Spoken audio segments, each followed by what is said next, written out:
Okay, it's 9:16, so we have several meetings we have to do. This is our annual meeting this morning, so let's get started. First of all, roll call. Mrs. Lamacchia? Here. Mr. Hendon? Here. Mrs. Trout? Here. Mr. Moran? Here. Mr. Wright? Here. Ms. Conan? Here. So this is the roll call for our annual meeting, and our first order of business is nomination and election of officers and committees. Oh, I'm sorry.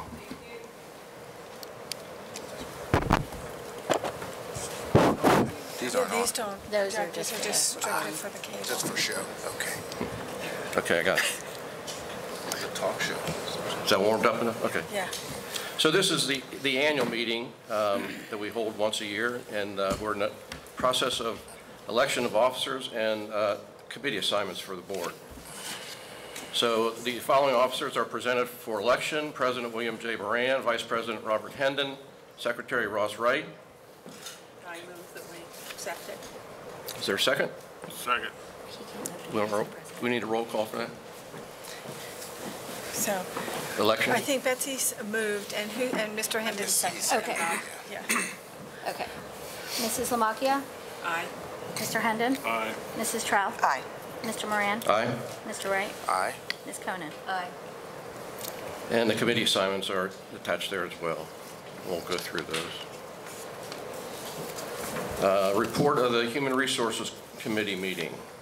So you should pass the mic to Betsy. Okay. Okay. Betsy, here. Yes. Take Oh, microphone. Good morning.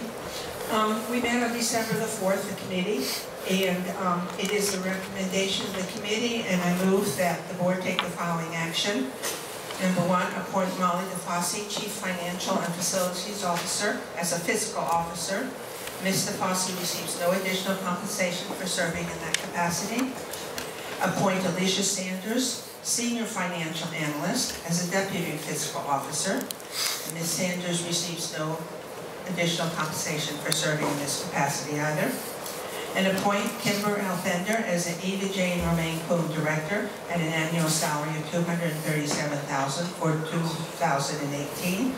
And this is the same as her current salary. Do I have a second? Second. Mrs. Lamacchia? Aye. Mr. Hendon? Aye. Mrs. Trout? Aye. Mr. Moran? Aye. Mr. Wright? Aye. Ms. Conan? Aye.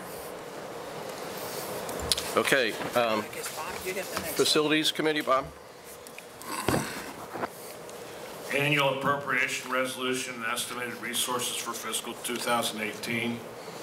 The Ohio Department of Taxation has set our 2018 public library fund receipts at $38,342,419.84. Hamilton County has estimated property tax levy receipts of $970,000. Using these amounts, total general fund resources are estimated to be $59,961,500 as follows. And then there's a summary of the resources breakdown. It is recommended that the 2018 general fund appropriation spending authority be set at $62,600,000, distributed by account as follows. The 2018 budget was prepared incorporating a merit increase for eligible employees between 1.5% and 3% based on performance. Overall, the appropriations are approximately 4% greater than 2017. The increase is primarily the result of budgeted merit increases for staff for 2018.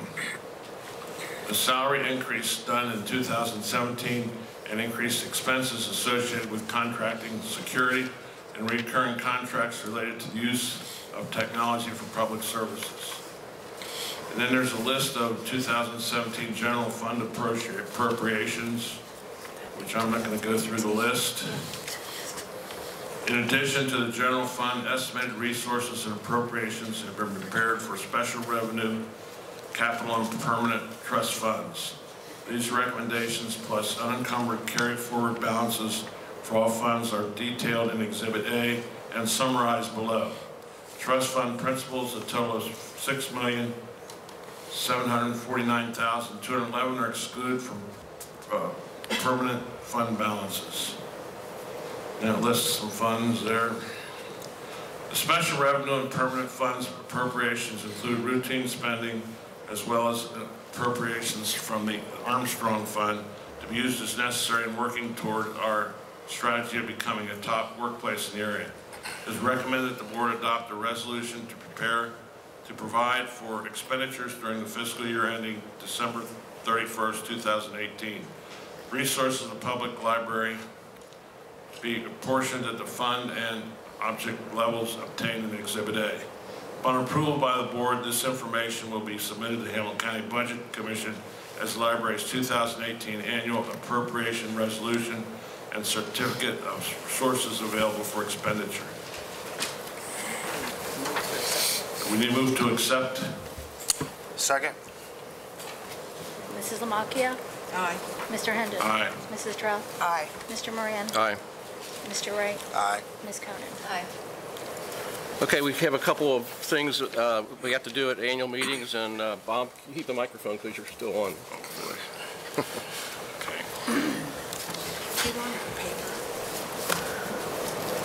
Well, let me see where am I here? Here, why don't you read it on the paper? It's easier. Got that. Okay, this is the annual meeting responsibilities, public official bonds. Section 3375.32 of the Ohio Revised Code requires a library fiscal officer to execute a bond in an amount with a surety to be approved by the board, payable to the board and conditioned for the faithful performance of the official duties required. In accordance with that statute, it is recommended that due public official bonds be executed in the name of Molly DeFosse, Fiscal Officer, and Sheila Sanders, Senior Financial Analyst, Deputy Fiscal Officer, each in the amount of $500,000 for terms commencing December 31st, 2017 and ending December 31st, 2018. Resolution for authorization for bank accounts. The annual charge for officers of the board and the annual appropriation of a fiscal officer requires notification to our banking service providers. In addition, they require resolution of the board assigning the authority for financial transactions. It is requested the board adopt the resolution attached as Exhibit A, which is based on the following provision for the Ohio Revised Code.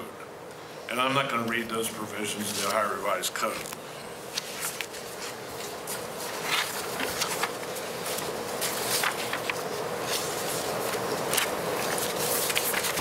Our bankers also need to know who is authorized to enter into contracts and agreements. As previously established, the attached resolution designates that the fiscal officer and the president or vice president jointly are authorized.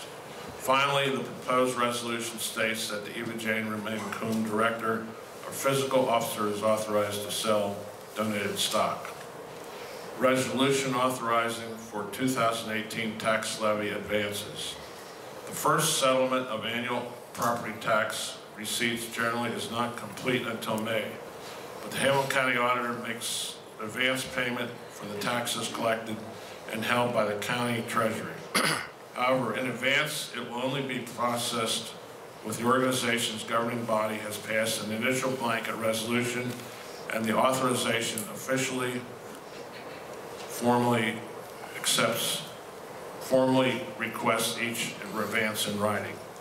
It is requested the board adopt the following resolution for the purpose for which is based the form suggested by the county auditor. Then there's a resolution requesting the county auditor to make advance payments of taxes, and it's some legal information which I'm not going to read.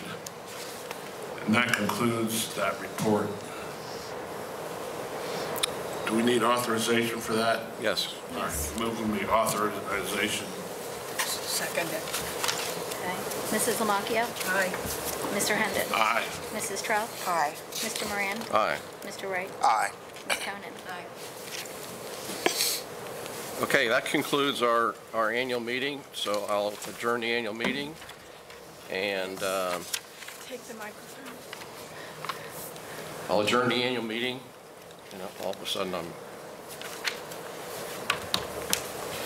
out of whack here.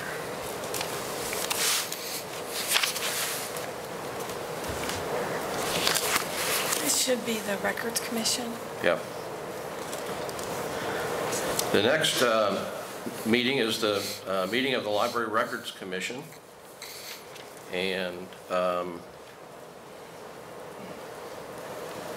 I'll ask for a motion to approve the minutes of last year. We need a roll call first. Oh, I'm sorry, roll call. Roll call.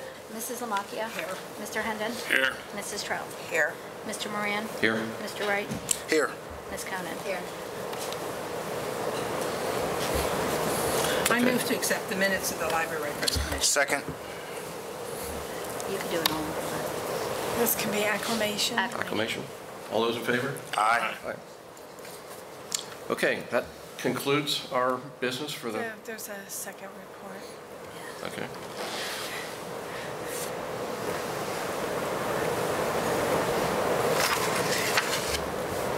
Well, yeah, there are no changes, so it does. There are no changes to the record retention schedule, and there are no gift donation records for disposal. Do we need to vote on that? Okay. Roll call. Well, I need a motion. So move. Second. Okay, and then all in favor. All in favor? Aye. Okay, that concludes that meeting.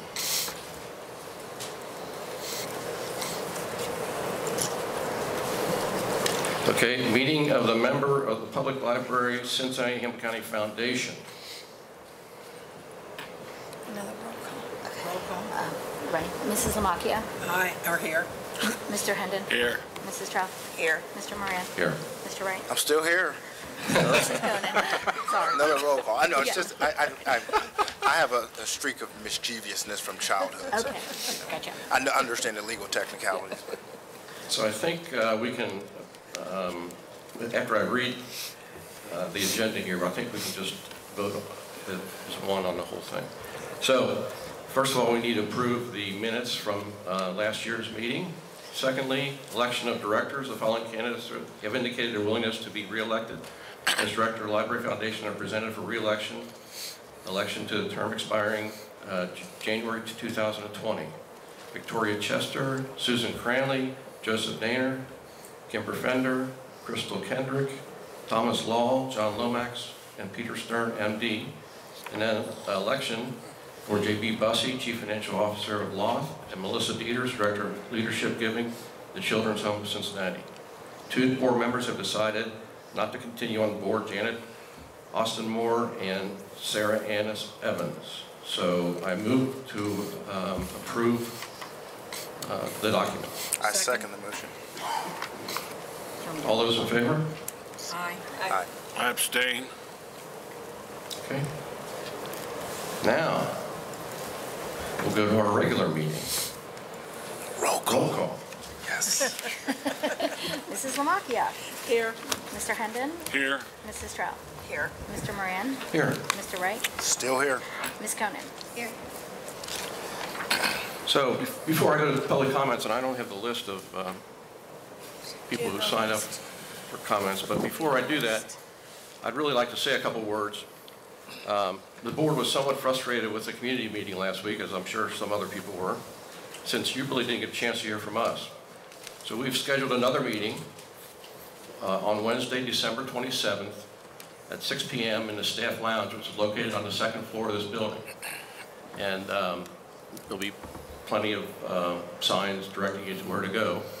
And I hope your social media will get the word out. We'll make a press release about it as well.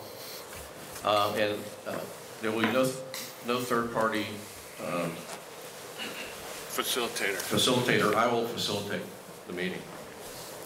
Most of you here would like to have a promise from the board not to close and sell the north building. We're not going to do that yet. When the library leadership presented the facility plan to the board last year, we took several steps. First, we asked the foundation to step up their fundraising efforts, including looking for specific funding from foundations and wealthy families for the remodel of 4 branches that are not handicap accessible. We also asked library leadership to investigate the efficiencies of moving operations, distribution, and call center functions to an off-site location. Most large metro libraries operate in this manner. Our current location here is less than desirable, has less than desirable docking and material handling facilities. We also asked them to look at the feasibility of moving the north building functions to the south building with no reduction in patron user space. We also asked them to investigate the potential sale and repurposing of the north building. We also asked them to look at the possibility of putting an additional library levy on the ballot, the amount of the additional levy, and the likelihood of passage. I believe we all need a new levy sooner as opposed to later. All these asks are in process, and that is the reason we can't make you a promise that you're looking for today, yet. I can assure you of several things. There is no hidden agenda here. There are no secret deals. We have received no offers for the property. We have no intention of selling the property for the $3.9 million appraised value, which I think is ridiculous. We have no intention of selling the property for the $8+ million broker opinion value that we received. Your questions and comments, which have been mostly civil, have been helpful to our decision-making process. Comments about reducing public space while the population of the center city is exploding resonated with me, and I'm sure the other board members. There's no timetable to complete our studies except to determine when and how much we put a levy on the ballot. This decision needs to be made by next summer. Also, the remote operations center might make economic sense whether or not we sell the north building or not. In regards to the building, if we don't get an acceptable offer for the building, it will make our decision and our promise pretty easy to do. I'll move to public comments, and we won't be responding to any questions today, but we'll have the forum on the 27th. So those of you who want to comment, feel free to do so. And we have a mic. I'm going to say Doug, until next. Do you want me to read the names out? No. I'll do it. Brian Frank. Brian, away from the mic.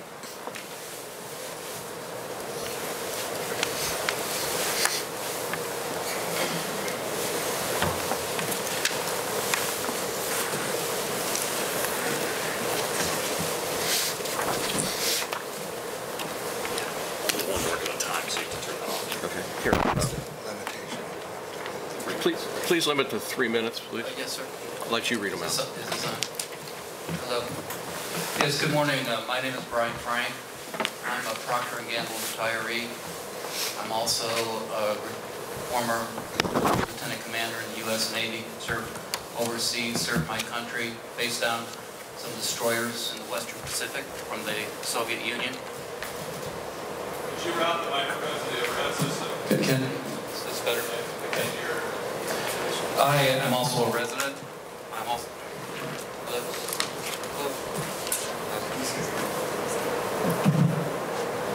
It should be good now.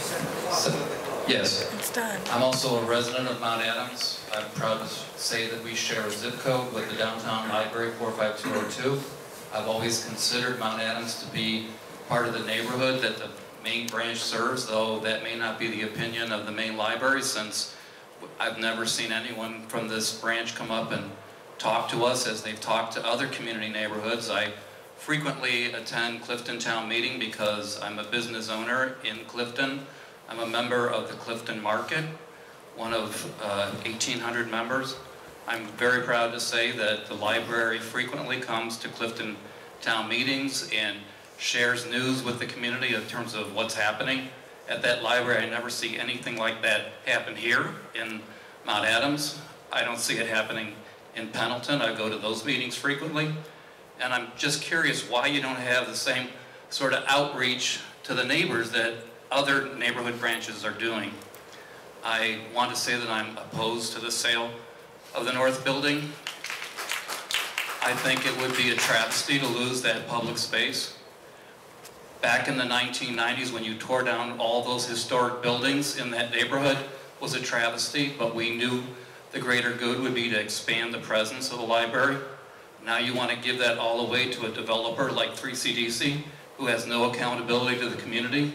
And I understand their goal would be to further tear down more historic buildings on the other side of the street. So it just seems like a travesty.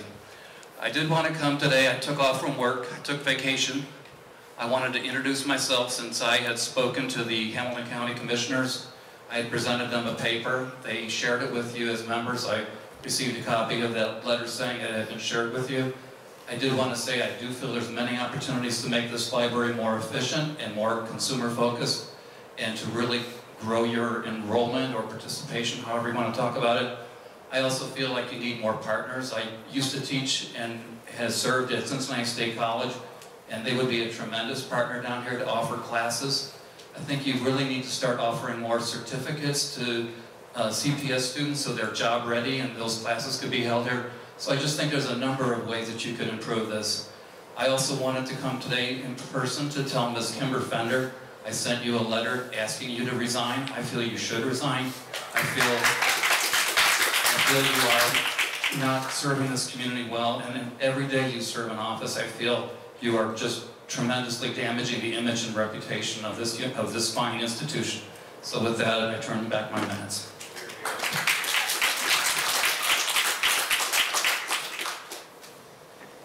We have JJ, I can't read the last name.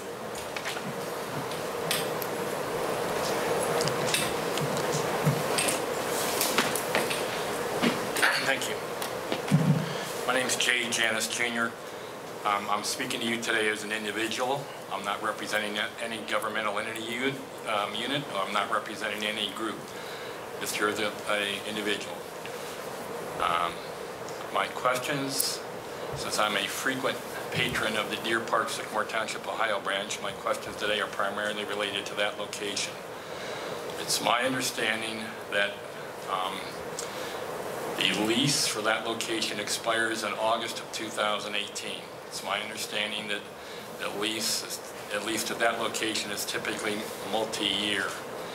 There has been a public comment by a current member, and that's in the Deer Park Public School District. There's been a comment by a current member of the school board, Paul Godwin II, that that branch will be closing, and the idea with the closing of that branch was when you built the new branch in Reading, that the Deer Park Sycamore branch is going to close. I haven't heard any of that from anyone else, and I'd like to ask you while I'm here today in front of everyone, when is the Deer Park branch going to close, and is that correct, that Reading branch was built, the new branch, with the idea that Deer Park Sycamore branch is going to close? That's not the case. We have no plans to close any branches. Okay, thank you. My next question is, at that location, again with the idea that the contractor lease, and that's, I believe you lease it from a group in suburban Cleveland, Ohio for that shopping center. It's in the Dillonville Shopping Center. Will you be renewing it for that location for multi-years, or will you be relocating it somewhere else? We have no intention of relocating that branch at all. Okay. And two more issues. I would like to all of you to know and to compliment Mrs. Natalie Fields, the director, and all the staff, and I'm a frequent patron there, that I find it very commendable that they will frequently address patrons when they come in that they know by name, greet them, and when they depart, same way. I also find it very commendable that they're all very helpful. Some of us are not, as you can tell, we're not computer literate. We're somewhat older. The younger generation is really up on all this computer stuff. They have a very nice, calm demeanor when they're assisting us in those endeavors. And my last issue is, as I recall, when that was initially located there, the space was somewhat larger than it is now. And in my opinion, I would like you to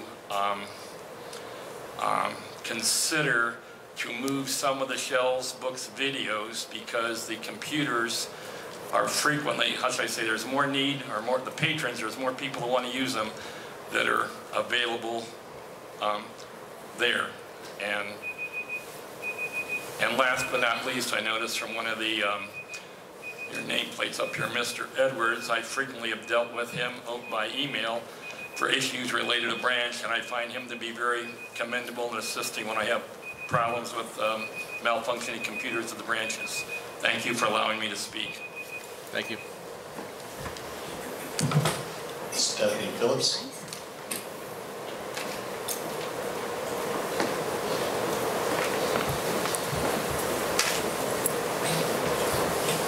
Good morning. I'm from the McMicken Free Space and I live downtown here in Cincinnati. I'm very opposed to the sale of the building or repurposing it in any way that doesn't maintain its public character. I was just reading the American Library Association's core values of librarianship, and in that they say that the libraries are responsible for helping and maintaining the public good, and in that it states the ALA reaffirms the following fundamental values of libraries in the context of discussing outsourcing and privatization of library services. These values include that libraries are an essential public good and are fundamental institutions in democratic societies. And I don't think the board has engaged the public in a democratic fashion. There's been a lack of inclusion of the public in these discussions. There's been a lack of notice of meetings and the plans or the thoughts that you're having about the building. You have meetings at times that are inconvenient for most working people. You're not being transparent. You're not responding to our questions or attempts to have a dialogue about this issue. And the board is taking away from the public and not working on the behalf of its good by taking away this public space. The ALA core values also include that libraries have a broad social responsibility. By taking away the north building and by making the library a smaller facility, you are hurting populations facing homelessness, poverty, unemployment, and other disenfranchised statuses who seek shelter in a public way. The library needs to take care of the populations of people struggling with homelessness, addictions, and poverty by providing services and staff that can do so instead of sending these folks back into the street because they have less places to go. And we all know that the sale of the building would not come close to meeting the financial needs of the library for building improvements and maintenance. And I want to see more proof that you've looked into alternative funding. And I'm not afraid to ask that the corporations that you are connected with shell out some of that money because they clearly can. Yeah, that's pretty much all I have to say. Thank you very much. Thank you. Dewey Estep.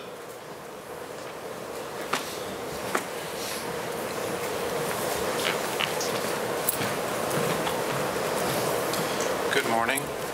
So first of all, I'll just get this out of the way. I obviously oppose the sale of the North Building. It should not be sold or privatized in whole or in part in any way. That building needs to remain public. I will be brief with the rest of my comments because I know there's a lot of people who have a lot of things to say and they're much more eloquent than I am. But just remember how many people were able to show up on Monday. If you actually had your board meetings at a more accessible time that actual working people were able to attend, I could almost guarantee you twice that attendance. Now, we were out talking with library patrons yesterday, and the number of people who expressed intense interest in showing up to this meeting was astounding. And then the second they found out what time it was, the color left their faces, the joy left their faces. Like, oh, well, I have to work then. I have a job, I have kids, I have so many other responsibilities that they cannot forsake because they just do not have the resources and money to maintain even one day off of work, especially this late in the year. Just imagine this room packed wall to wall, standing room only. And that's what it would be like if you would actually hold your meetings at a time people could attend. All right, thank you. Christy Cooper.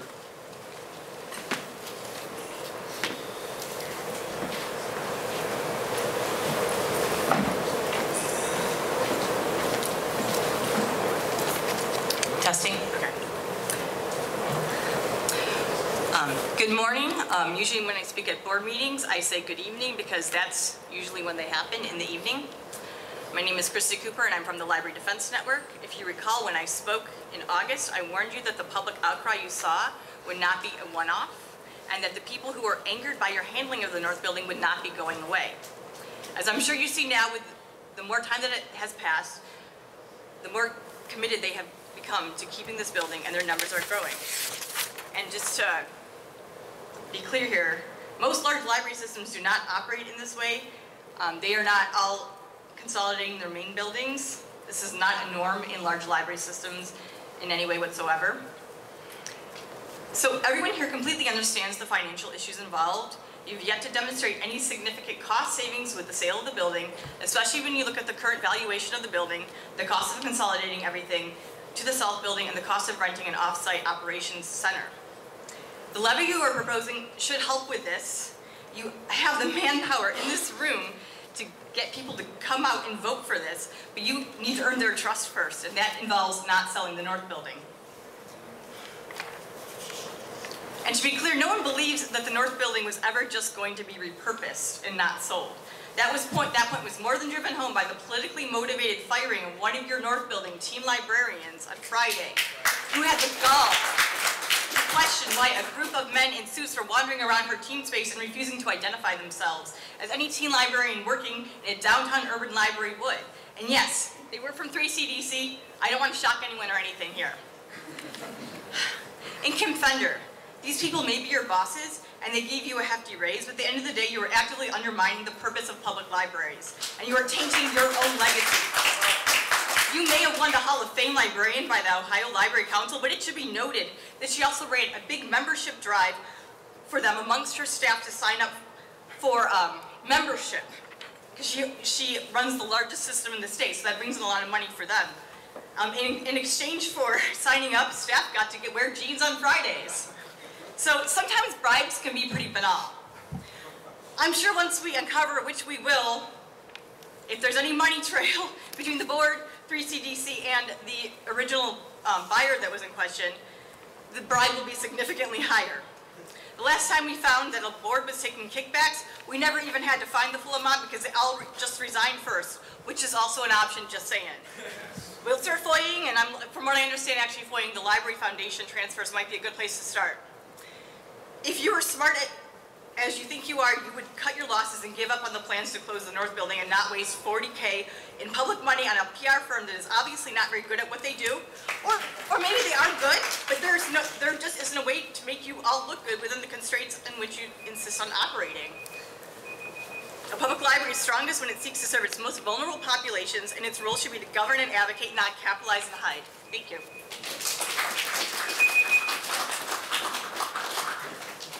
Amber Williams.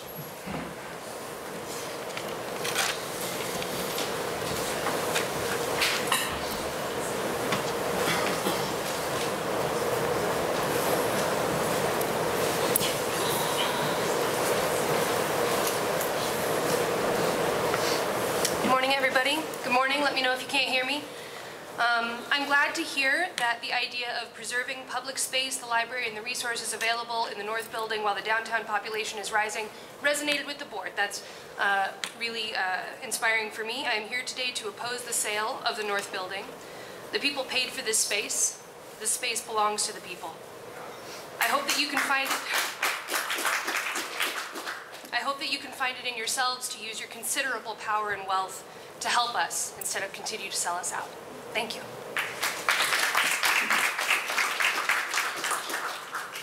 Charles Campbell.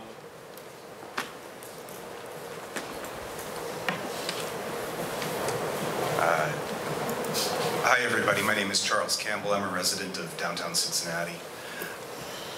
I would like to second Brian Frank's call for Kim Fender to resign from her position. I would also call on anyone who was involved in the decision to hire this PR firm that ran that facilitation session. I would like to call on anyone involved in that decision-making to resign. $37,000 here, $40,000 there, and pretty soon we're talking about real money. And this library needs real money. So if you were involved in flushing that $36,000, whatever it was, down the drain, you need to leave.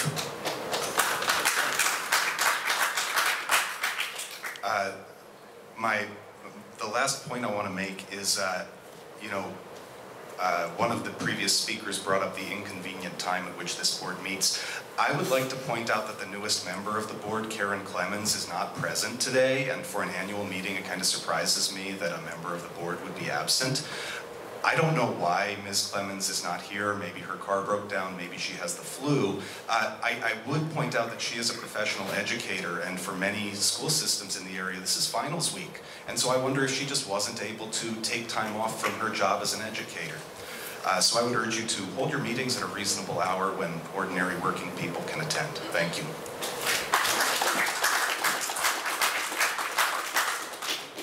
Emma Wilson.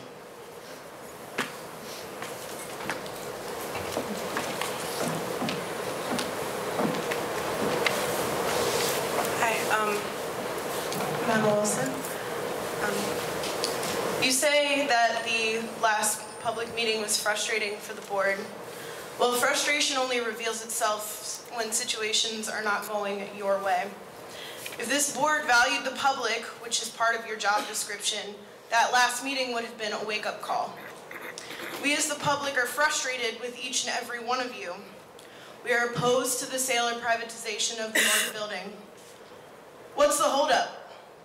Why are you not prepared to address us about this issue today? We've been raising our demands for months now, yet this decision still, according to the board, hangs in the balance. It makes me wonder how competent this board really is. I said this at the last meeting I attended, and I'll say it again. You serve the public. And if you aren't even doing that, maybe it's time to resign. Thank you.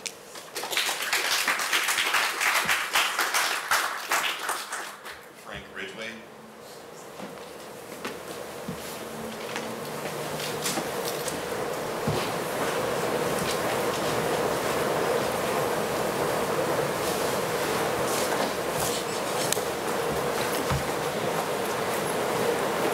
Hi, I'm Frank Ridgway. I'm faculty at UC and Xavier University. I'm also a member of OLOD. This body, this board, solicited no feedback or consultation from the public or staff when you decided to make plans to sell the North Building. We, OLOD, canvassed people, we held workshops, we investigated your finances. We did the work that you should have done in making this decision. Now, I heard you guys say that there was no secret agenda in making this decision. If you make plans to do something and you conceal those plans, forgive my obtuseness, that is a secret agenda. You did have a secret agenda because you went out of your way to avoid public feedback and public consultation on this matter. We demand no sale of the North Building. We demand no gentrification. We demand no 3CDC.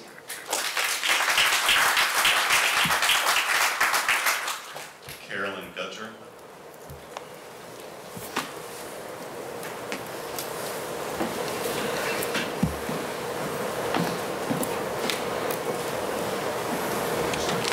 Hi, I'm Carolyn Gujar from Cincinnati. I'm a taxpayer, a city planner, and a City of Cincinnati retiree.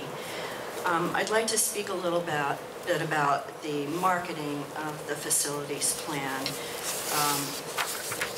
I was particularly concerned when I saw the actually very excellent video on Mitchell's story that came out on Facebook December 10th.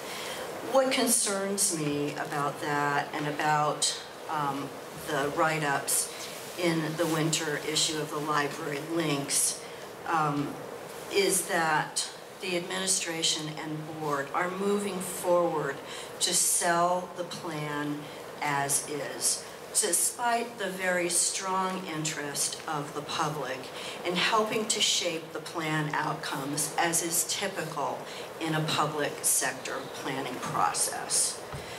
I'm further concerned that the video and in particular the article in the links about the plan really read very similarly to a political ad in the use of emotionally laden text and the content of misleading information.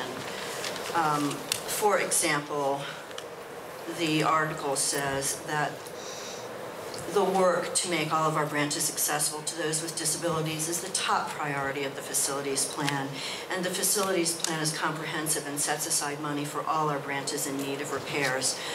Well, according to the PowerPoint presentations that were made at the branches and here at the main, all of the priorities are co-equal.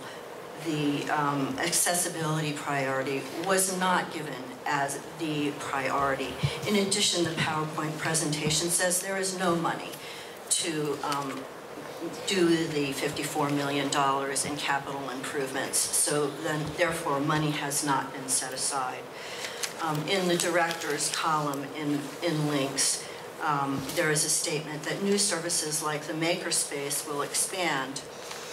Well, in my reading of the materials presented by GBBN, the makerspace, which currently has equipment such as the 3D printer and the laser printing or laser cutting machine that have 6-week waiting lists, that makerspace is currently 9,250 square feet, but would be 6,200 square feet or 7,200 square feet or somewhere between that in the two options given in the GBBN plan.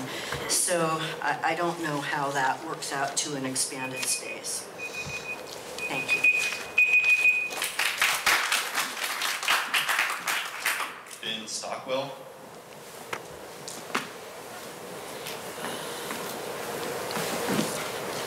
I don't know if anybody's keeping count yet, but I have 8 people so far opposed to the sale, 0 in favor. My name's Ben. I'm with Socialist Alternative and Our Library, Our Decision Coalition. I'm a Northside resident. I use that library a lot, as well as this one, and also UC's. I'm, like everyone else who has spoken so far, opposed to the sale or a change of the nature of the North Building. And I know that you've announced this meeting on the 27th, but frankly, I don't really see the point. Well, Stephanie and Frank both pointed out the lack of public engagement so far. I think at this point it's been illustrated in this meeting and the meeting Monday in the numerous outcry that has occurred in the past that there is general opposition to this sale. You have dozens of people opposed, employee morale is low, and when employees speak out, they're fired. The public is opposed. We saw that Monday, and maybe there might be more here today if this was at a more accessible time. The media, the Enquirer, City Beat, WCPO, WLWT, they've all covered this and recognized the blatant hypocrisy at the center of this sale, and even the county commissioner is losing their patience with you. What more do you need to tell you that this is a bad idea? I don't think that anything that 3CDC finds in their report is going to be a surprise. They're going to say that somebody can make a profit off of that space, but that's not anybody that's sitting in this room. Well, maybe it is some people who are sitting in this room, but it's not me.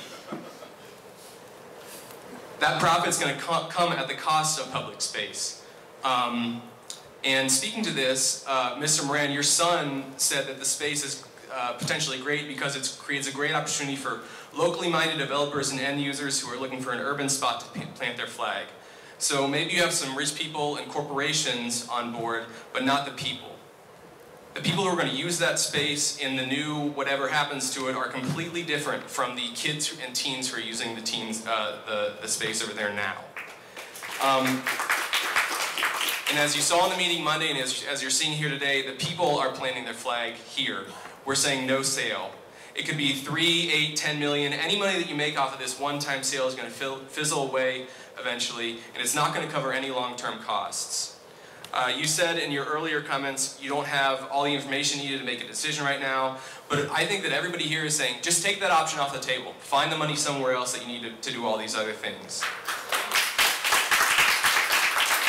I want to say that if there are any employees in the room today that are afraid to speak out against this sale, we are behind you. Get in touch with us, and we will help protect your right to speak freely about this. We understand that this space is tied to your livelihood, and you should have a say in this. And as we know about the attacks on free speech, just as free space, you have to fight to keep it. And if you sell that space, we're never going to get it back. You're supposed to serve the citizens of this county. The best way to do this is to end the sale.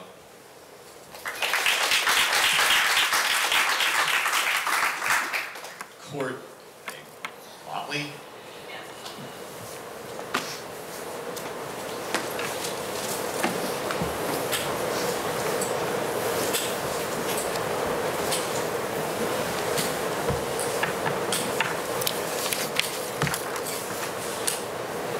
Why don't you call the next speaker's name as well so they can be ready to Sam talk. Oaks is up next. Hey, what's up? I'm Court. Speak closer to the mic. I was wrongfully fired from PLCH on Friday because of a disability. I turned in a doctor's note several months ago asking for a reasonable accommodation. And from then on, it was clear that I was a problem. And that the library was unwilling to accommodate me. I'm very opposed to the sale of the North Building. Honestly, like, abuse of power comes as no surprise, and it's clear that the toxic culture happening at an administrative level is trickling down and having a real harmful impact on employees and on patrons and on people in Cincinnati. Like, right now as it stands, it's clear that PLCH does not value disabled employees. It's clear that you all do not value survivors of sexual assault, judging by the discussion happening in the staff association page.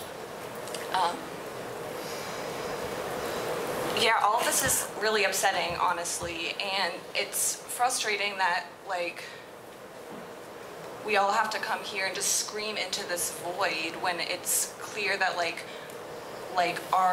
the demands of the public are not being, heard or valued. Moving forward, I think you all need to think about, what do you value? Because it's clear that you don't value, the people that use the library's services. Let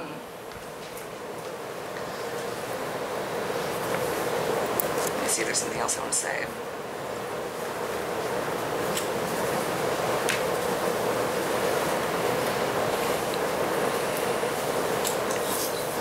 Yeah, that's all I want to say. Thank you.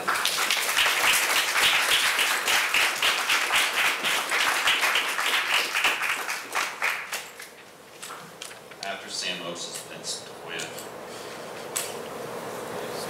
followed by Andrew Schiller.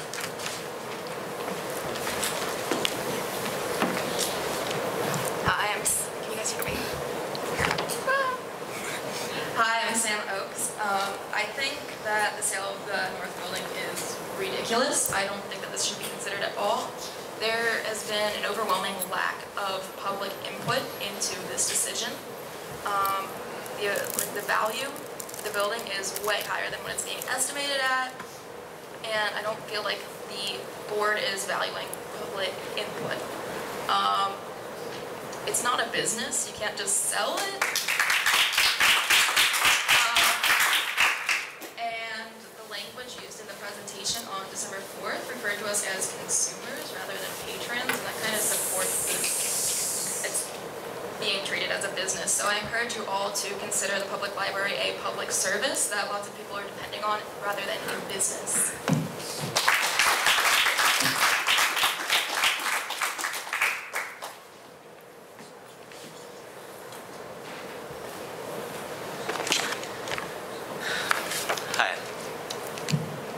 Hi, I'm Vince DePoya. I'm with the Our Library, Our Decision Coalition, and Democratic Socialists of Cincinnati and Northern Kentucky.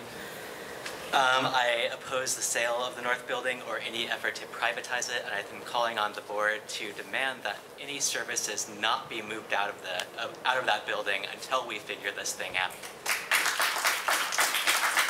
And just to be clear, there was some ambiguity on this at the October board meeting because we asked why are employees talking about the sort of prospects of moving things out, and the board said, oh, I don't know. Well, back in August in the Library Links Journal, there was a timeline that was given by the director, who also happened to be at that meeting, about moving everything, or beginning to move services out by the end of the year. Well, that's coming really soon. All right, so I'm here today in part to deliver this petition not to close that building and not to make any effort to privatize it. I know that at least some of you already know about it. It has over 3,000 signatures on it. They're almost entirely local. This is the amount of paper that it takes to print this. So thank my employer for that. So I want to give this to you. Can I give it to somebody? Thank you. All right, so part of what that shows, part of what that petition shows is that people are very deeply invested in this public library. People value this institution. What I'm concerned about, in particular in the board's behavior, is that you've gone from showing basically indifference to the public and to public deliberation to the democratic process by scheduling meetings at this time in the morning when people can't come, by not announcing the plan or doing anything to engage people in the process, by relying on investigative reporting to make this plan really public. You've gone from showing indifference to the public's input to showing contempt. And that's, I think, what we saw last week at that meeting. I was surprised to hear that the board was frustrated that that they were not able to speak. You're the ones who planned that meeting, right? So how did you manage to plan it in a way where you were not able to speak? The public is very deeply invested in this institution. But if you continue to refuse to engage us, if you continue to talk about privatizing that North building, if you continue to show a contempt for the public, you're going to not only discredit yourselves, which you're on the way to doing if you're not already there, but you're also going to contaminate the future of this public institution. I think that we need a levy to support the future of this institution. You can pay for it, and you can pay for your public service or your facilities plan in 3 years with a $1 million raise of the levy. And the public would support you, but not if you continue to treat us with such contempt. Thank you.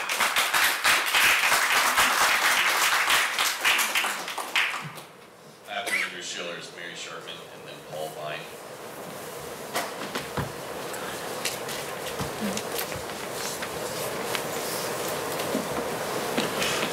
Hi, my name is Andrew.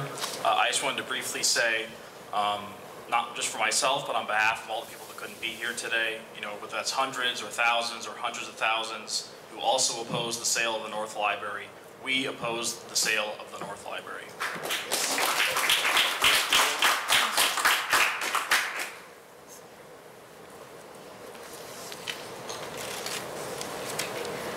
Hi, my name is Mary Shartman, and I heard you mention the frustration with the meeting on Monday, and I'm glad that you can recognize that, and yet that doesn't do enough to kind of repair how insulting that was to us in the public who were there, who were kind of met with contempt. And as Charlie had called for earlier, everyone who is involved in that meeting and in paying, using public money for that meeting, should be held accountable for that.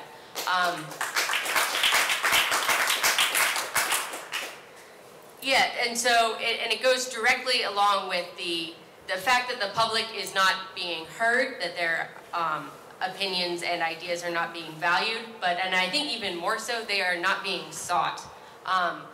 Such a big project. This is some awesome public space we have down here in these 2 blocks of downtown space. And if there is any question about use, which seeing by the pie chart that we presented that night that shows that there is a lot of use that's not being counted. But if there is any question about use, why not go to the public, to the users to say, hey, how could we better use this? What would you want to see? What would bring you in? What would make you feel more comfortable here? And without that, without being asked that, the public is beginning to feel that this institution is not their institution. This is a public library, and as it is being, as people have said, run in the image of a business, that's repulsive to the public. And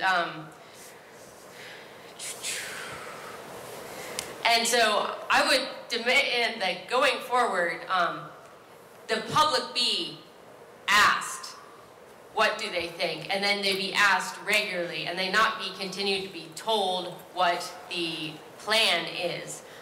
This meeting on the 27th, I have questions about that. So 2 days after this very big holiday, are there going to be a lot of people in town and a lot of people that are free to come to this? I understand that it is important that this is addressed really soon, but that is an inconvenient date. And also, it is not very far away. And with the fact that for the last public meeting, our library, our decision, did most of the promotion. We made the Facebook event first. We had to come to the library and ask to hang up some of your materials in the library. And so that leaves us thinking that, sure, there's going to be this meeting, but I don't have a trust that it will be promoted and that the public will feel encouraged and welcome to show up. And so, yeah, this is our library, our decision, and the public needs to be involved in the future of our public library, which is a really awesome institution. We would be some of your greatest campaigners for more funds, and I think you need to maintain our trust, which is lost.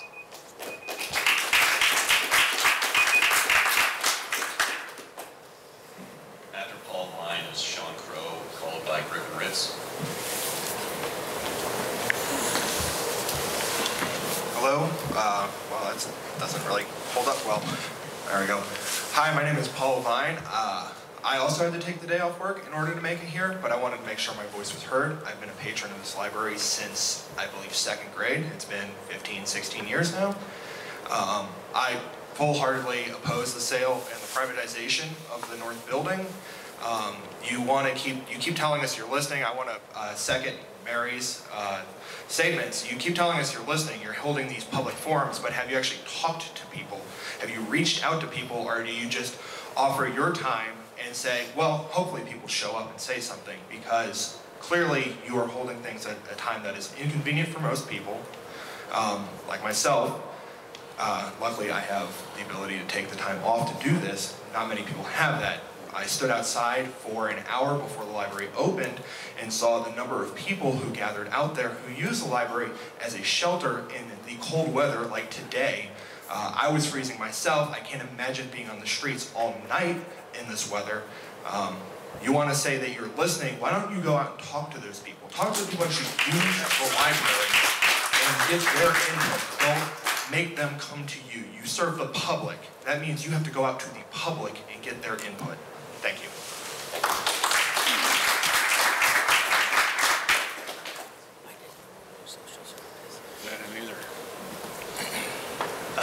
Good morning.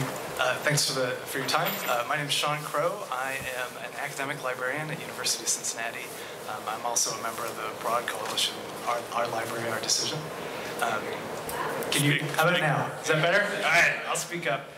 Well, I came here loaded for bear, but then Mr. Moran and his comments about this pressure resonating with the board made me feel a little bit better, but I don't think that's quite enough. Obviously, I am opposed to the sale of the North Building of our public space, and I would like to hear a promise, no matter what kind of figure is floated, that we retain that building, because we're not going to get that space back. I want to urge you to make that promise because even now this is casting sort of a shadow over current operations of the library. When I walked in, I noticed we still have an empty cafe. The North Building especially shows neglect. And I feel like we're just kind of in a holding pattern while we wait for the right opportunity for this board to sell it off under the shadow of night. This is kind of how I feel this has been progressing. I've heard through the grapevine that well, first of all, I've heard sort of vague assurances from the board that we're holding off on plans of consolidation. But I've also heard through the grapevine that there are also plans to consolidate children's services in the teen center in preparation for moving it over to the South Building. I have a 3-year-old, and I'm fine with teenagers. She will be a teenager at some point, but I don't want her to be in a consolidated department with teenagers, and I think teenagers need their own space as well. This was very concerning, especially when I've heard that we're sort of holding off plans. That leads me to renew a call to make that promise, not to sell the building. A final point, I see a theme for the board and for the administration of kind of hiding, right? So we're hiding from input, we're hiding from the public. That fiasco of a public meeting last week, we hired a consultant to read the Riot Act and be a sort of filter between the public and the board. Talks of a centralized operation to get away from downtown. I think administration would likely want to be near the central unit of operation for the libraries.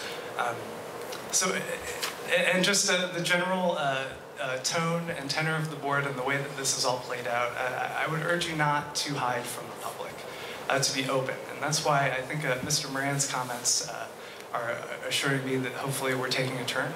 And I hope that you're open to more comment. And again, I urge you to not sell the building, to make that promise. That's our building, and it's not going to come back. Thank you very much for your time. I'm recovering from 2 back surgeries, and I can't sit for a length of time, so I'm going to stand up for a while. After Griffin Ritz is Simon Powell and Rose Curtin.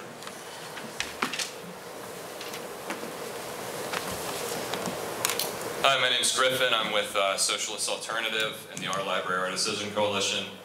And just really quickly, I think it's funny that you say you can't sit for very long. I think one of the things that was very clear with Court. It's not funny. I'm not saying that it's funny. What I'm saying is that Court was fired because the library told them that they could not accommodate their accessibility needs, that they could not accommodate their need to just sit every so often as an LSA in this library system. And I think that's absolutely disgusting.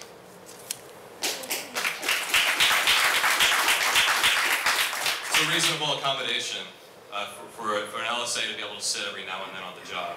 It's a reasonable accommodation for somebody that has accessibility needs to be given the tools that they need to do their job. And it's an absolute disgrace that they were not given that right. And on top of that, on Friday, another library worker named Jamie Thompson, who worked in the teen spot, was fired for asking questions about 3CDC in a recent visit. And that's why I'm here today. I'm here because there are thousands of people that oppose the sale, and this board has been absolutely unaccountable to the public. And we see the same abuse that they dole out to the public as doled out to their workers in these firings. It's absolutely clear. It's a hostile work environment, and it's a board that has a gross negligence to the public.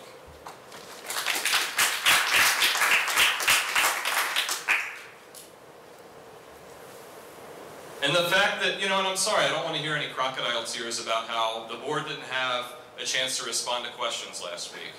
That was by design. You hired an outside consultant to the tune of $40,000 to come in and to take this dictatorial approach to a public meeting that you should have called months and months ago. And yeah, I second Charles Campbell's calls for the board to resign on that basis, and for Kim Fender to resign in particular. And I want to make the demands of this coalition very clear today. We demand an immediate halt to the ongoing movement of public services out of the North Building. This board's lied about that happening in past meetings. It's been happening for months now. We demand no sale or lease of the North Building, full stop. And I think this board should be able to answer that question today. I don't want to hear this pity, oh, we'll revisit it in 3 months, we'll come back, we'll have another listening session. We'll hold a meeting 2 days after Christmas and see who shows up. Are you going to pay another $40,000 for another consultant to come in? We demand an accountable, community-based governance of the library. That means that working people shouldn't have to worry if their job's on the line if they decide to speak up in their workplace against a sale, if they decide to speak out against the private interests that are at the table. And we demand the consultation with staff and patrons for any major decision affecting the library. That extends beyond the sale. That's workplace issues, that's meeting accessibility needs, that's from everything from top to bottom.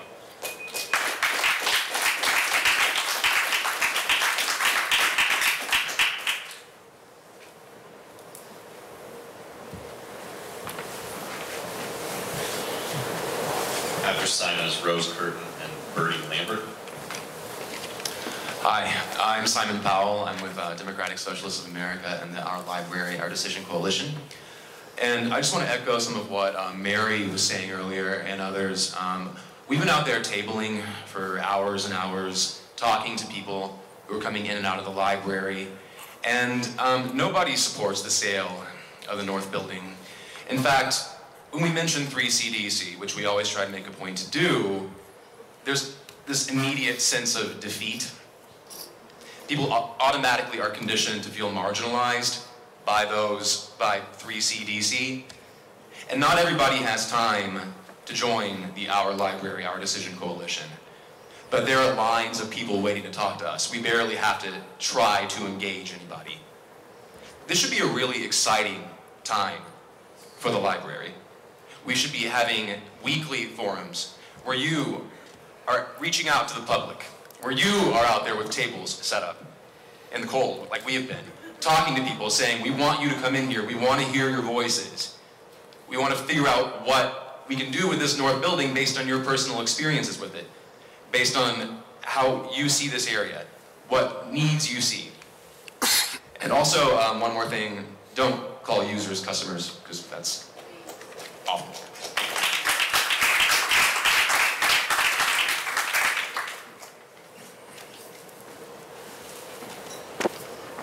Hello, my name is Rose Curtin. Can you hear me? Okay. And I appreciate the moves toward accessibility, obviously. A lot of us here in the room do. You can see that. These are your people who do need to be able to get into your libraries. I am here as a coalition member and a DSA member, but also because I grew up in Campbell County. I live in Campbell County. We have a fantastic library system in Campbell County, Kentucky, but we have a really amazing library, the best library, largest library system in the country. Are we still? Here in Cincinnati, Hamilton County, and we have a reciprocity agreement that means this is my local branch.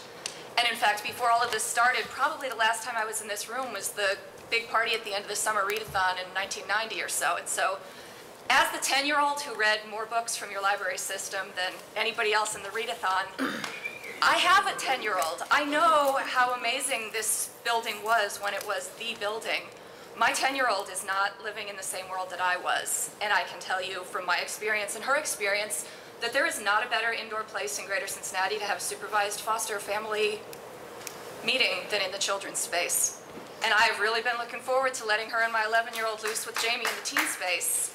You have something amazing here, and we as a larger community, not just Cincinnati, not just downtown, and I co-facilitate a support group that meets monthly out of the Hyde Park branch. Branches are fantastic. Local access is fantastic.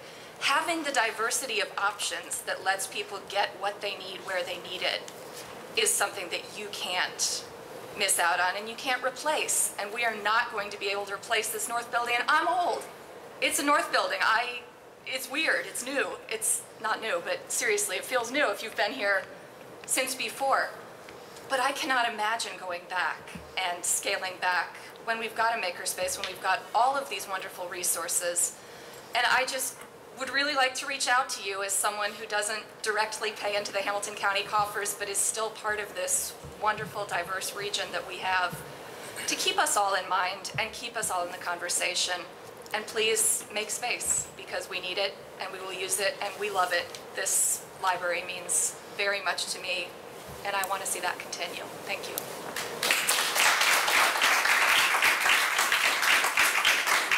After Mr. Lambert is David Tornheim and Trent Local.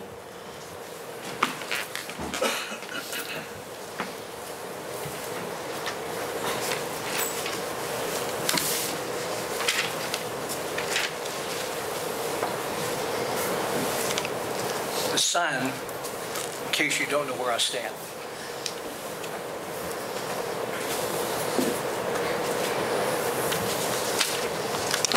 For a few seconds, I stood looking out this window and saw this great mural across the street concerning the last passenger pigeon. The last passenger pigeon died because of individual decisions and collective decisions to kill a species. We all are part of a process, this board in particular. Each of you make an ethical and practical decision about this building. It's important that you save it. That is where you are. This building will not be recovered if you sell it or lease it.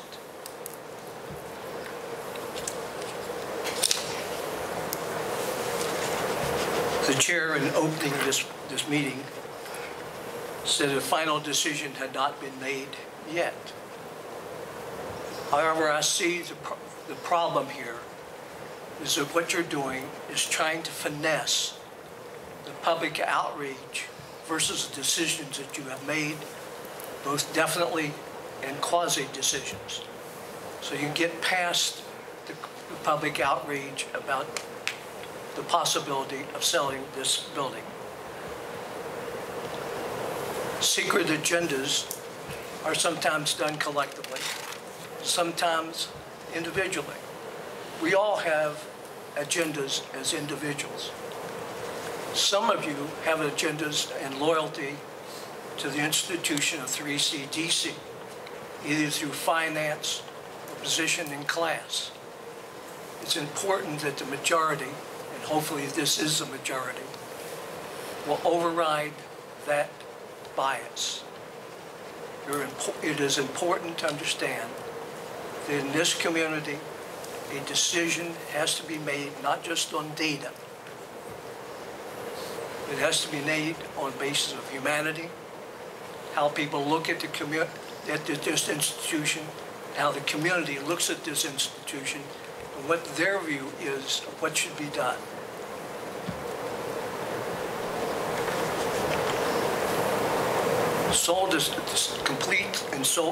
Complete decisions,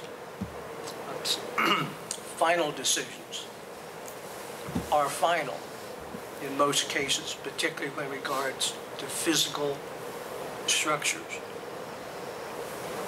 I would ask that you understand that the importance of a community criticism is not from a small base, but the large majority of this community.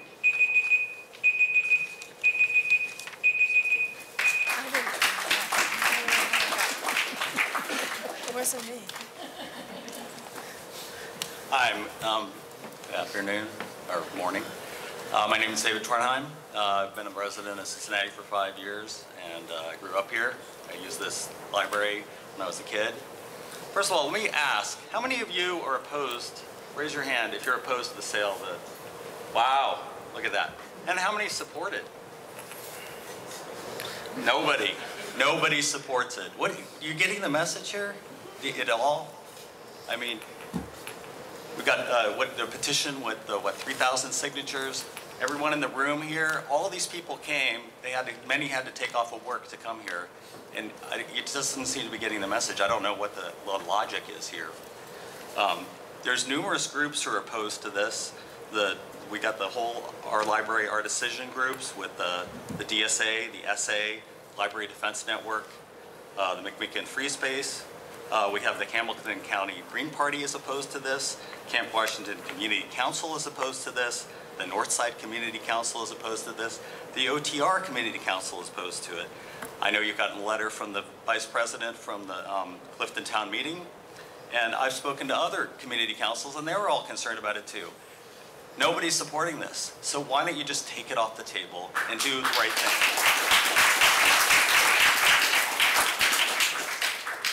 I'd like to also point out, I haven't heard it yet stated, that the public paid $40 million for that building, and we're talking about selling it for $8 million.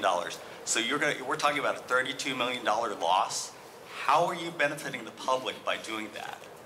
I don't get it. And then you're hiring a PR firm for $40,000 to promote whose interest? Who's winning from this? The corporations of Cincinnati, 3CDC? Why are you pushing this agenda? Listen to the public, take this off the table. Thank you.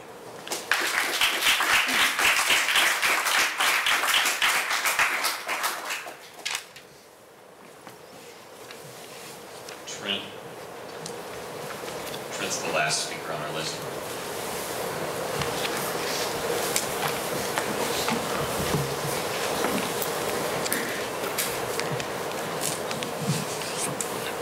Good morning. Thank you very much for your time. I appreciate it. I was raised in a library, though it was first the Marion County Public Library in Indianapolis. Now I've been here for 7 years. I live up in Walnut Hills, and that's the library that I use. In defense of public space, and more specifically in defense of the concept of selling public space, converting it into private land. The kind of derivative on that over time has been predominantly towards privatizing public space rather than the other way around. This happens for a number of reasons, including the price of property generally going up. Apparently in this case that hasn't ended up that way. The downside to that is that you convert something like a library asset, which is to a lot of folks some of the only places that they can reside, that they can spend time with other community members, particularly people that don't fall within their demographic group, that can share space like Starbucks or like restaurants over on Vine Street. Even sometimes Washington Park, it's got an event that's very particular to one demographic group over another. Libraries offer a very unique, I think, American experience that falls outside of just using literature materials for very low cost.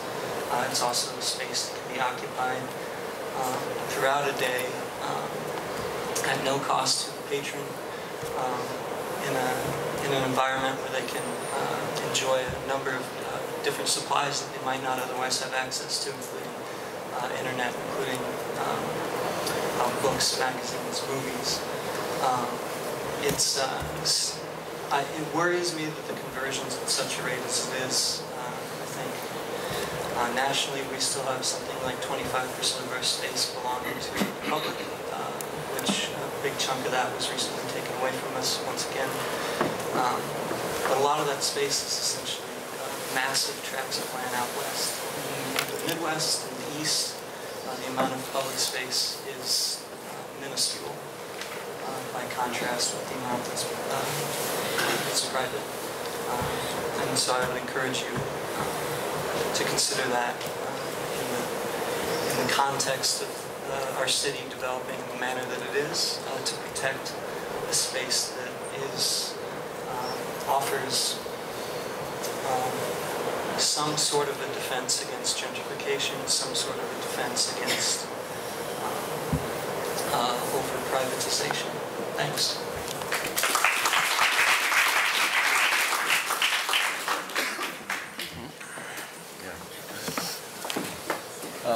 We have one more speaker.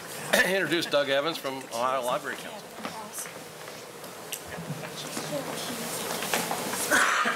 Thank you, Bill.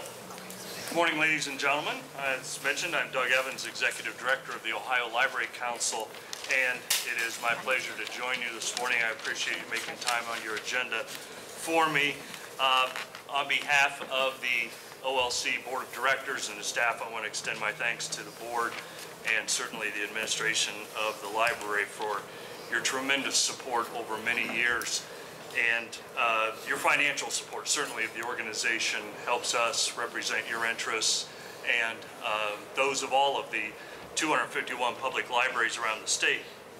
Your support also comes from through a number of individuals on your staff who have given a tremendous amount of time and talents to their professional association.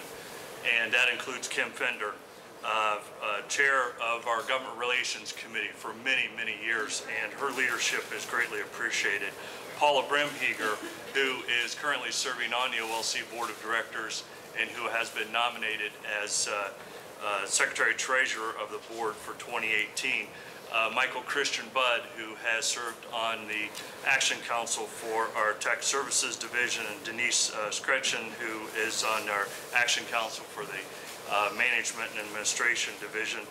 And it includes Bill Moran, who has served on the OLC Board of Directors for 3 years. We greatly appreciate these folks being involved in the organization, giving their time and professional talents to serve their colleagues throughout the state. And I will mention that we may be calling on your staff and those who are in the area even a little more, because the OLC Board of Directors has directed staff to enter into negotiations with the convention center here in town and local hotel, because we look to bring back the OLC Convention and Expo, our annual event, educational event in fall of 2019. So we may be calling on you to assist us in that endeavor. But more to the point of the visit here today, I want to personally deliver 2 letters of commendation from yet another source that is expressing their appreciation for what your library has done, and those come from the Ohio Senate. As you are aware, the Awards and Honors Luncheon at this year's Convention Expo recognized Kim Fender as our Hall of Fame librarian. She was recognized for outstanding leadership of the library, as well as her service to the OLC.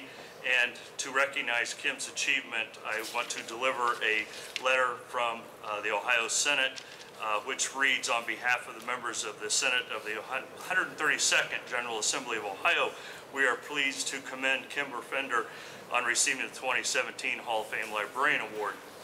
Clearly, your selection for this important accolade reflects the high esteem in which you are widely held, and this accomplishment is a measure of your richly deserved reputation as a person of astute judgment, exceptional initiative, and fervent commitment. As director of the library since 1999, you have led the organization for 4 consecutive Library Journal rankings, and you have established a record of achievement for Hallmark for others to emulate. Am I out of time, Rochelle?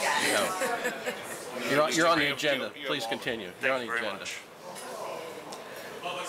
The recipient of the 2017 A. Chapman Parsons Award. We were courteous to you when you spoke. Please let this man say what he wants to say. Why does he get more time than us? Because he's on the agenda. It's not public. It's not public comment. It's not public comment. I request to speak as part of, I didn't understand that the end of the public was over, and I think, who understood that the end of the public comment was over? Who didn't understand that public comment was over? I'm sorry, but we will let you finish your statement, sir, but I'm going to make a statement after you.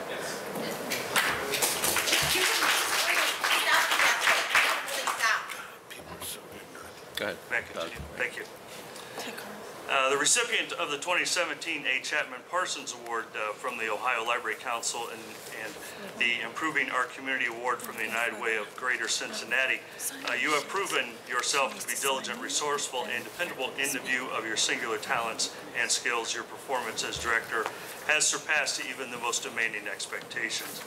It is not surprising that so many people eagerly anticipate your creative ideas and contributions. Thus, it is with genuine satisfaction we applaud you and your innumerable contributions and extend best wishes to your success. This signed by Senator Larry Orboff, President of the Ohio Senate, and Senator Cecil Thomas, the Assistant Majority Whip.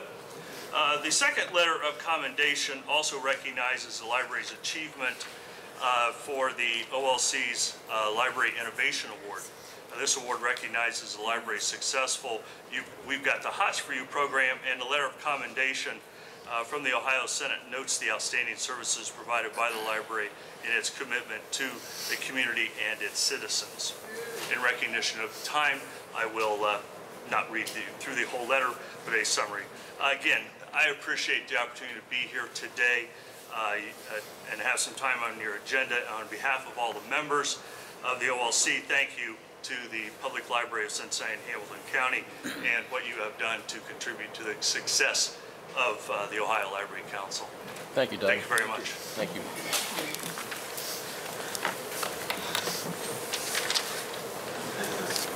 Mr. Moran, do you want to reopen public comments? I'll reopen public comments, but keep, for you only, but keep in mind that Yeah. I chair the meeting, not you.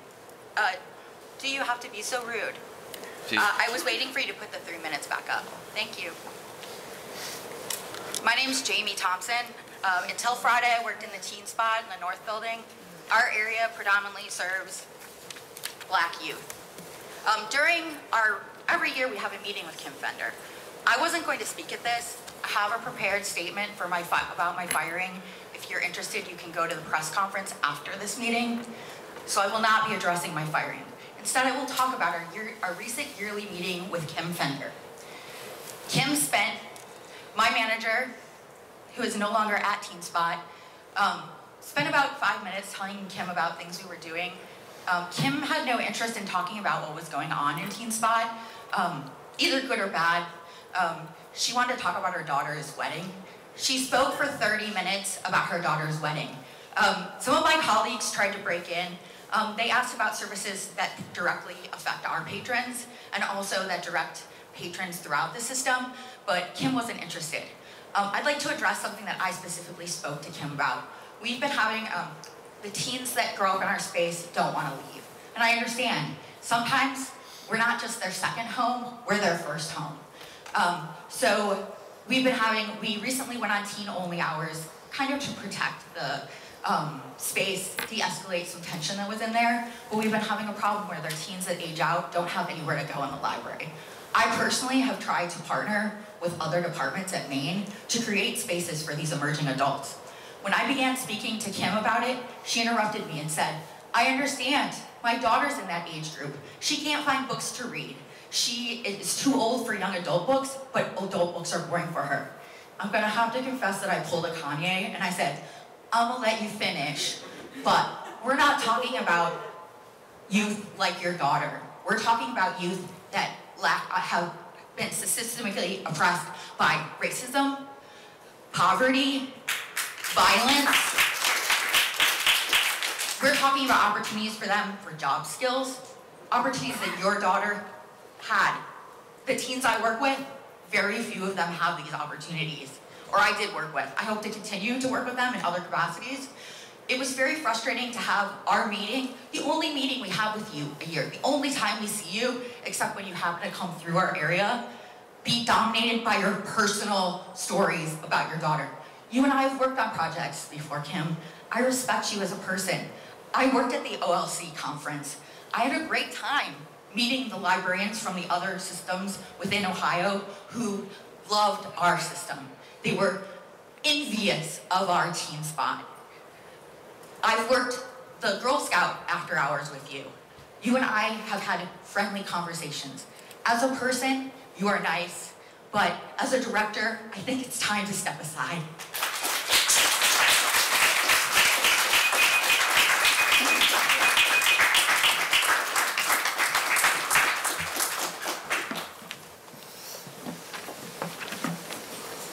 Okay, thank you to all the speakers. We'll get back to our action items now.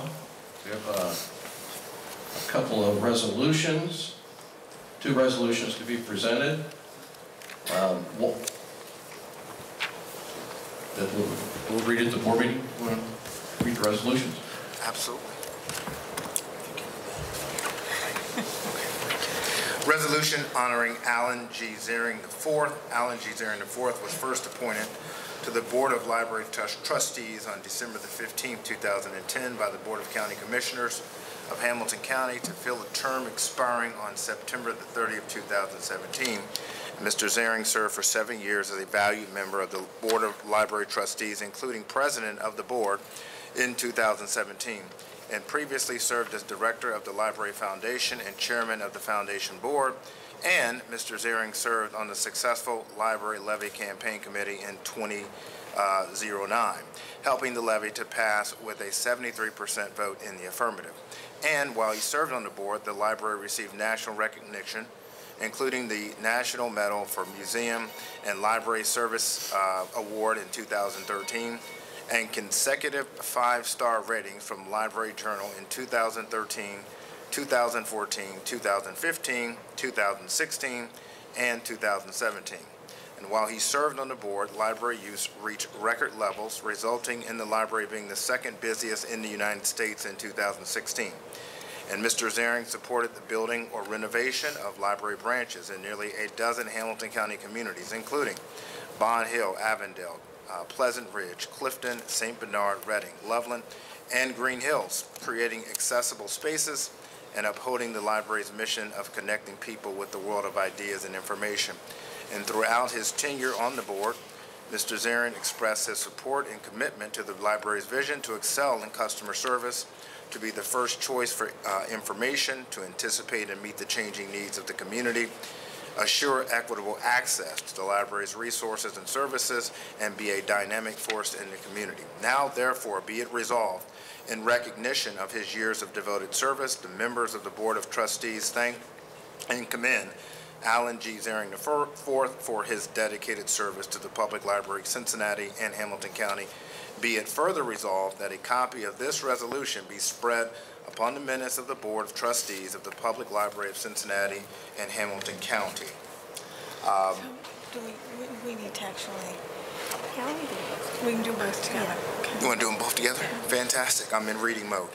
Resolution honoring Gregory A. Edwards. Gregory A. Edwards, who is seated, I think, to my right. Greg, raise your hand. I don't know if Alan was here, so if he didn't get his kudos. Alan is not here, but Greg is here. I recognize Greg. Was hired in 1996 by the Public Library of Cincinnati and Hamilton County as Circulation Services Manager. And Mr. Edwards was later promoted to Library Services Manager for the Central Region, then became Library Services Director in 2008, then served as Deputy Director from 2012 to 2016 until he began his role as Chief Library Experience Officer until his retirement on December the 29th, 2017. Congratulations. I inserted that. That's not in there. And while he served on the senior leadership of the library, the institution received national recognition, including the National Medal for Museum and Library Service in 2013, and consecutive 5-star ratings from the Library Journal in 2013, 14, 15, 16, and 17. And Mr. Edwards led the monumental effort to incorporate ML21, a main library for the 21st century, into the library system, resulting in the library saving $1 million a year in operating costs and enjoying an increase in usage statistics for the main library.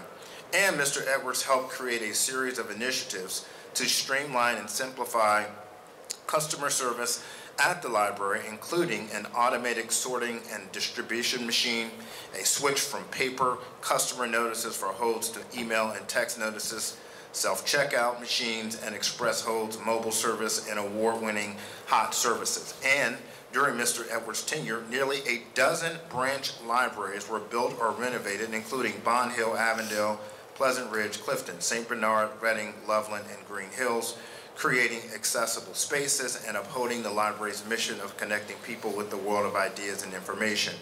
And Mr. Edwards created events and programs to encourage, promote, and celebrate reading throughout Hamilton County, and served on the Books by the Bank's board since 2008. And Mr. Edwards' broad perspective and innovative approach to problem solving prove him to be an asset to the library in planning for the future. Now, therefore, be it resolved, in recognition of his years of devoted service, the members of the Board of Trustees thank and commend Greg Edwards for his 21 years of dedicated service to the Public Library of Cincinnati and Hamilton County.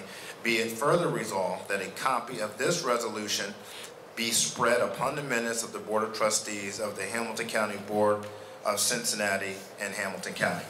Great, congratulations.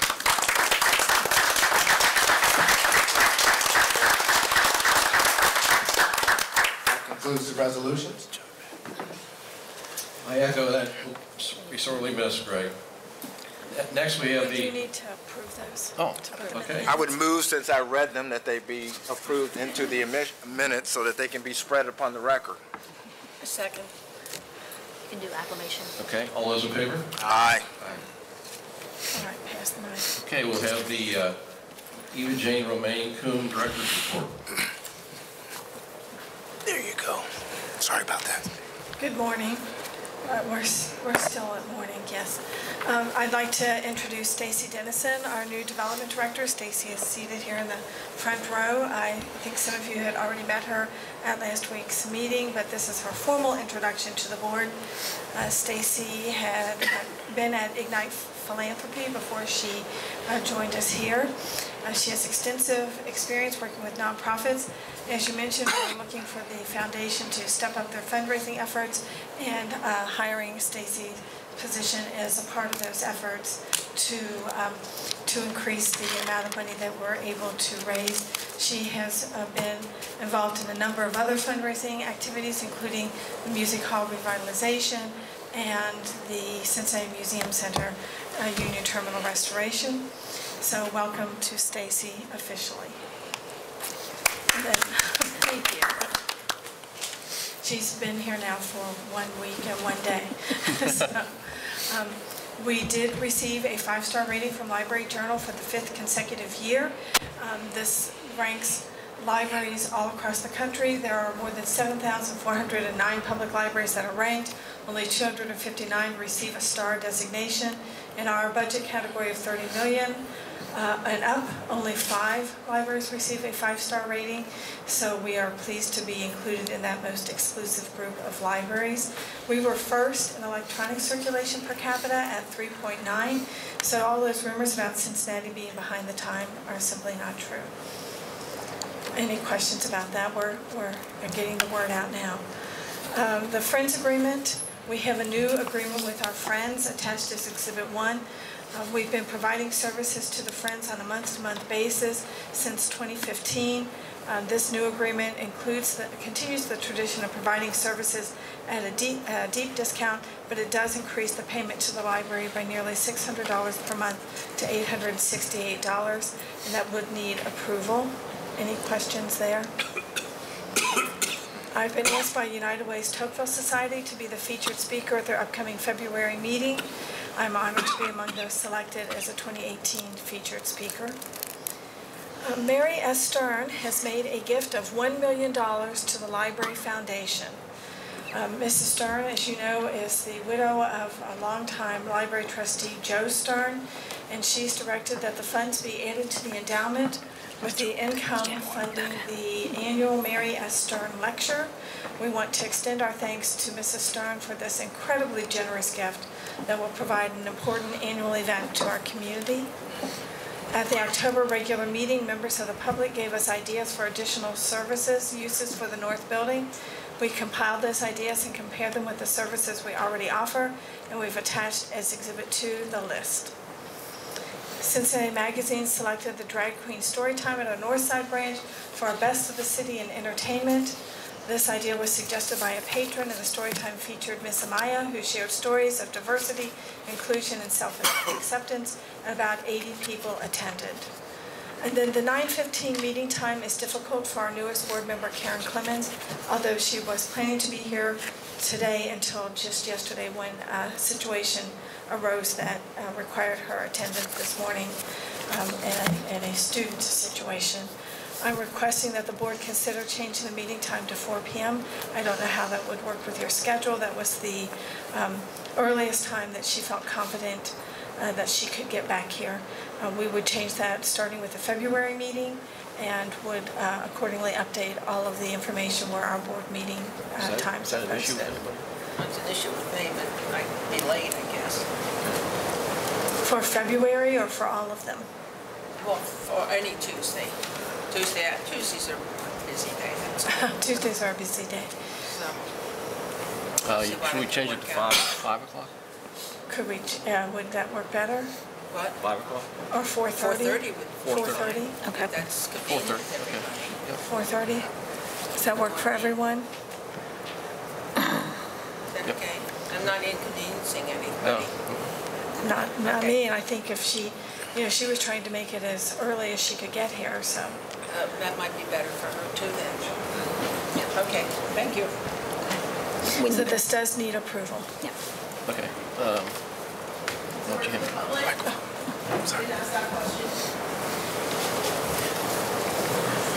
So we can do this by acclamation. All those in favor? Aye. Okay. I need a motion and a second.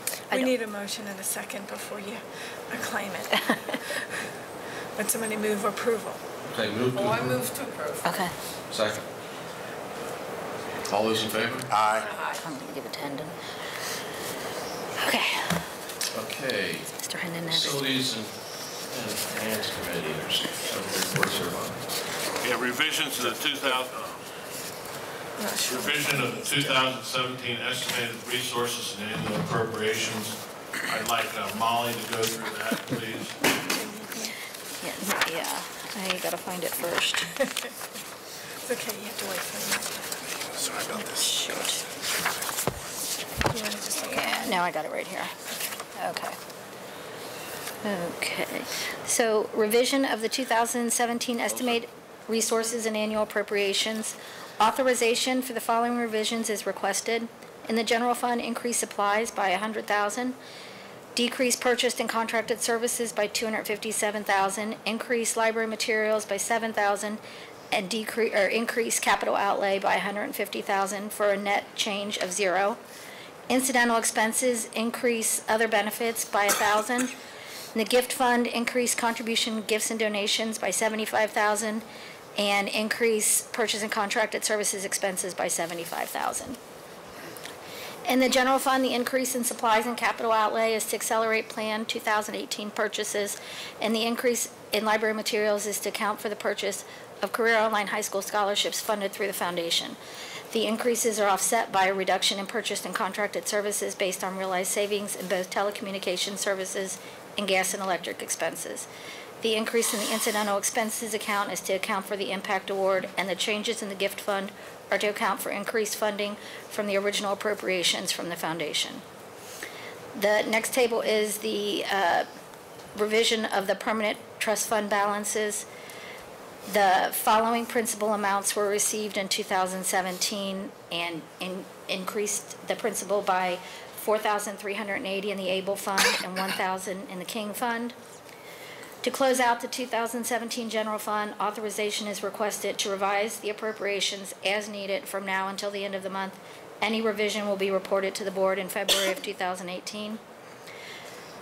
We are anticipating an unencumbered balance of approximately $15.2 million to carry forward to 2018. This includes an operating contingency of $1,750,000, representing the allowable 3% of the budget, and approximately $13.45 million available for operations in 2018, which equates to slightly more than 2 months of operating expenses.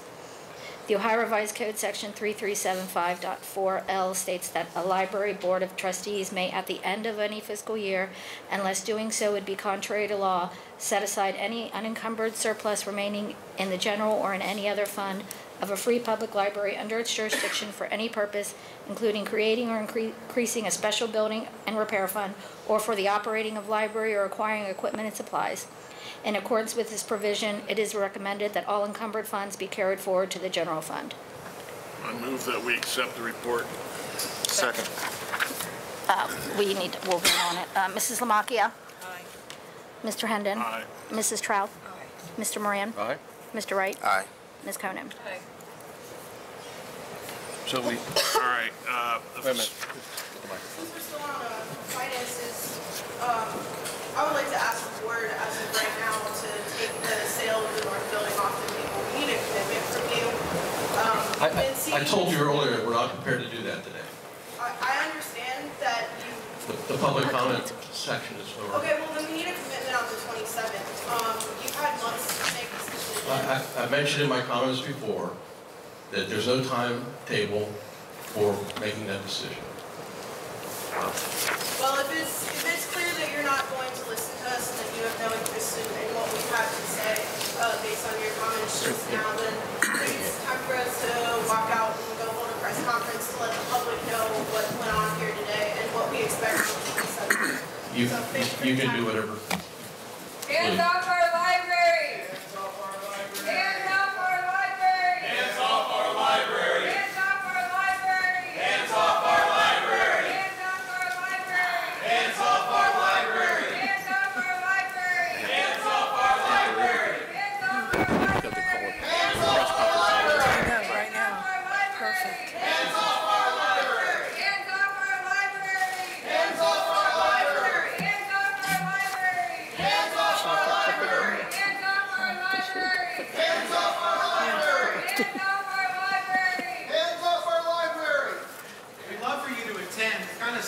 meetings are scheduled at inconvenient times. All right, we have facilities items, request for qualifications. Every year it's necessary to send out a request for qualifications for architects, engineer, and surveyor services. The Board of Trustees of the Public Library in Hamilton and Hamilton County may employ an architect, engineer, or surveyor for 2018. Architects, engineers, surveyors interested in being considered should reply with a statement of qualifications no later than 4 p.m. Friday, January 12th. Statements of qualification should include information regarding the firm's history, education, and experience of owners and key personnel, the technical expertise of the firm's staff for the services provided, previous library projects completed by the firm, library's experience and capabilities in cost estimating, construction administration, and coordination, and client and contractor reference. One print copy should be delivered to Kimberly A. Fender, Avery J. Rubin, Cone Director, 3rd floor, so forth and so on. Project updates, 2016 ongoing maintenance project. Library staff is working with a contractor to complete the closeout of all documents. 2017 PLCH roofing. The work on the roofing is going as planned. Pleasant Ridge branch, the new roofing is completed. Delhi branch and Serenville branch, new roof is in process with expected completion the end of December. Grossback branch and Westwood branch, removal of the existing roof is started. Harrison branch and West branch are expected to start in January. For information purposes only, sale of Reading property. The sale of the excess property of Reading was originally scheduled to close in mid-December 2017. The buyer has exercised an option to extend the due diligence period for additional 30 days and completed the additional escrow payment. We expect to close by the middle of January. And that completes the report. Does that need a vote? It does need action. Okay. Is there a second? Second. Okay. All those in favor? Aye. Aye. One more. One more. Okay, I'm going to find it. I got it. All right. Facilities and Finance updates. The Facilities and Finance Audit Committee met December 10th. Tenants were Robert Hendon, Bill Moran, Monica Conan, staff members Kim Fender and Molly DeFosse. Authorization for public bidding 2018 main floor and restroom. It is requested the board authorize the following bid advertisement for 2018 main library flooring and restoration on restroom renovation work. Further authorize Eva Jane Rumancone, Director, to review the bids with the Chair of the Facilities and Finance and Audit Committee and enter into a contract with the lowest responsible bidder. There's an advertisement for bids, which I'm not going to read the whole thing. It's for the restroom, flooring and restroom renovation for 2018 main library. Estimated cost is $748,500. Operations Center update. Library staff has identified a practical opportunity for the Operations Center. It consists of 2 adjacent parcels. One building is 37,000 square feet at 1130 Finley Street, and the second is 12,000 square feet, 1830 Dalton Avenue. Terex has secured contracts for both the properties and is currently performing due diligence. Library staff is working on the feasibility of the property to meet the library's needs.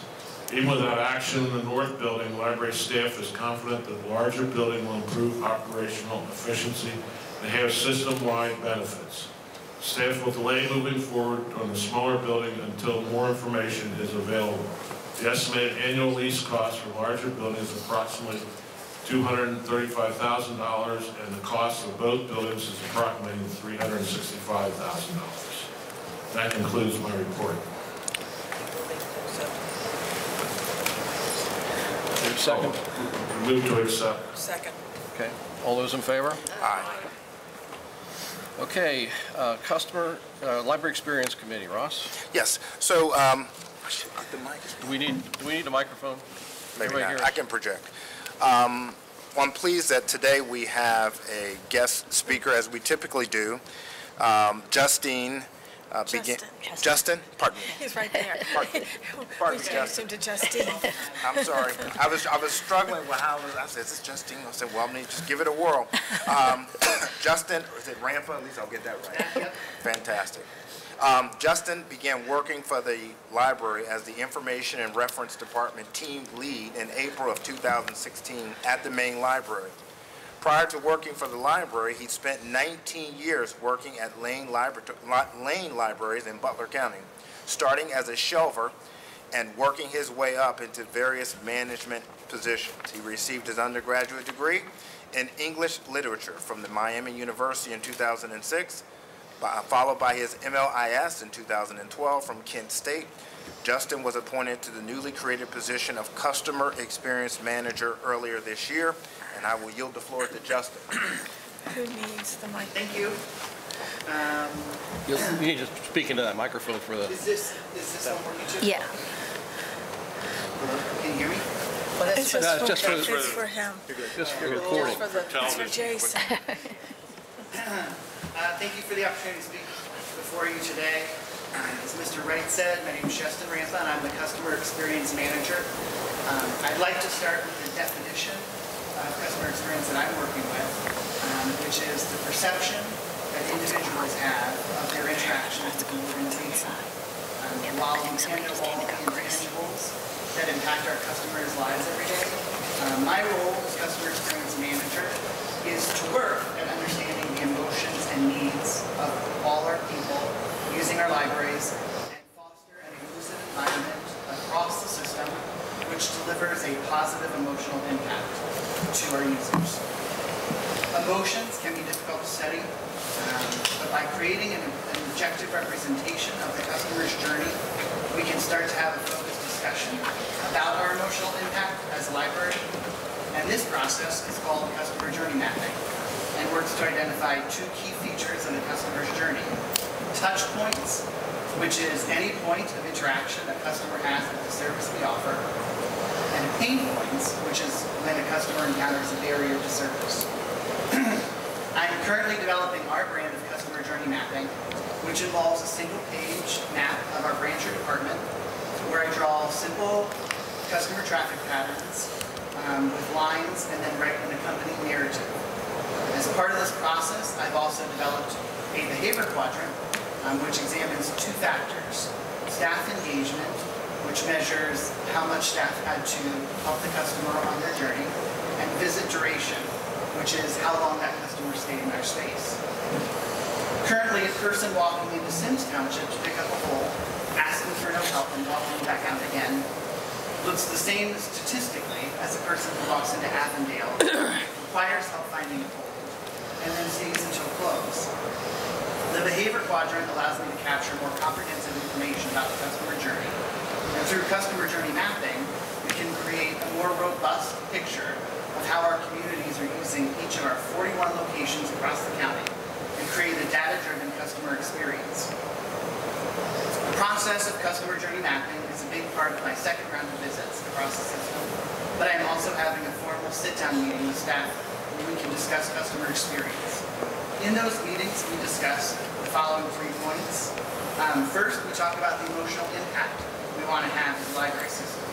For example, satisfaction is a popular answer, but creating a sense of belonging is also popular. Secondly, we discuss the 3 most common public-facing activities of application.